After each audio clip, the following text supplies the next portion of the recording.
trop c'est trop. Donc on dit maté na 3 ans si les lots combattants azo souffrir kaka. Si les lots combattants azo la kaka de toko. Si les lots combattants azo foutre la kaka na studio. Si les lots combattants azo lia kaka fufu ya ndaku na bango. Si les lots combattants azo ko la nzala ba ebisi mais bozali parti au pouvoir. Bosi bosi pouvoir. Yo zo ngaka kaka oya kaka kosenga biloko akolia mais combattant akosala ndeni ba pesi musala te. Nani akopesa combattant musala? Tout akopesa combattant musala ezali président de la République. Président de la République azali pona makambo etali nini nation.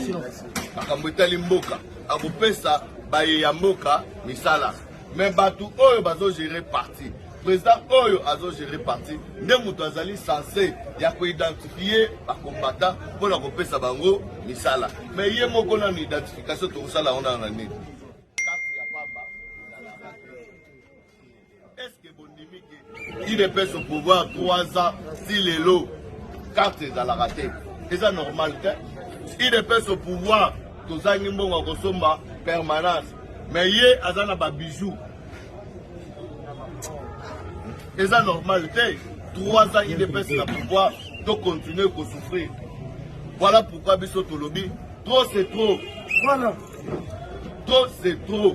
Il faut toter les mains. Totalement pour que biso pe ba combattant tout ça dans ces cas. Tout a besoin de ces cas. Tout a besoin de tous à la kaka na se ya moi. Oui tous à qui ba parlementaire debout. Tant tous à ko.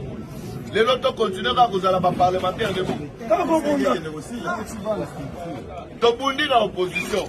To bunda sous na pouvoir. Ils allaient rater. Voilà pourquoi tout lobby bandeko oyo bazoli ya mbongo. Ba communicateur oyo bazoteka ba vie na bango likolo ya $100 président Gilles Ayebibini.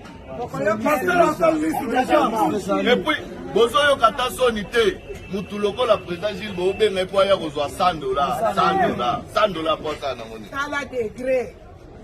Est-ce que